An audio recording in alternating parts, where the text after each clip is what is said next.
ತಂದು ಹೇಳಿದ್ದೀನಲ್ಲ ತೆಗೆದು ಈಚೆಗೆ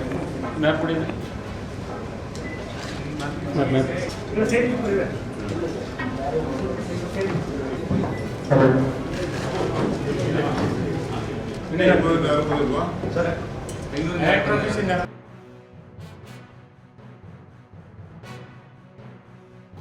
ನಿನ್ನೆ ಕ್ಯಾಬಿನೆಟಲ್ಲಿ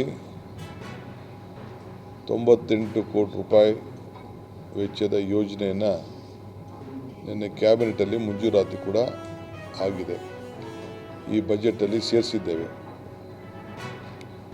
ಸೊ ಈ ಕಾವೇರಿ ಆರತಿ ನಮ್ಮ ರಾಜ್ಯದ ಸಂಸ್ಕೃತಿ, ಇಡೀ ಕರ್ನಾಟಕ ರಾಜ್ಯದ ಸಂಸ್ಕೃತಿ, ಕೊಡಗಿನಿಂದ ಹಿಡಿದು ದಕ್ಷಿಣ ಕನ್ನಡ, ಕರಾವಳಿ ಪ್ರದೇಶ, ನಮ್ಮ ಮಲೆನಾಡು, ಬೆಂಗಳೂರು, ಮೈಸೂರು, ಚಾಮರಾಜನಗರ ಮತ್ತು ತಮಿಳುನಾಡಿನ ಕೆಲವು ಈ ನೀರನ್ನು ಯಾರು ಬಳಕೆ ಮಾಡ್ಕೊಳ್ತಾ ಇದ್ದಾರೆ, ತಮಿಳುನಾಡು ಇರ್ಬೋದು, ಕೇರಳ ಇರ್ಬೋದು.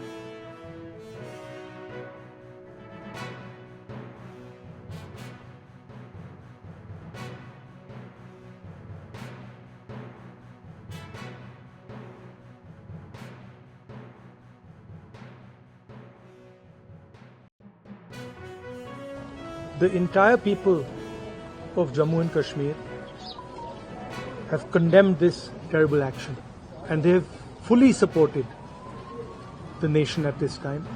I met one of the people who was injured, couldn't meet other family members and other people because the injured people have gone back. Love and affection to everybody who has lost family members. And I want everybody to know that the whole nation is standing together as one. We had a meeting yesterday with the government, and the united opposition condemned this action and said that we are there to support whatever action the government wants to take.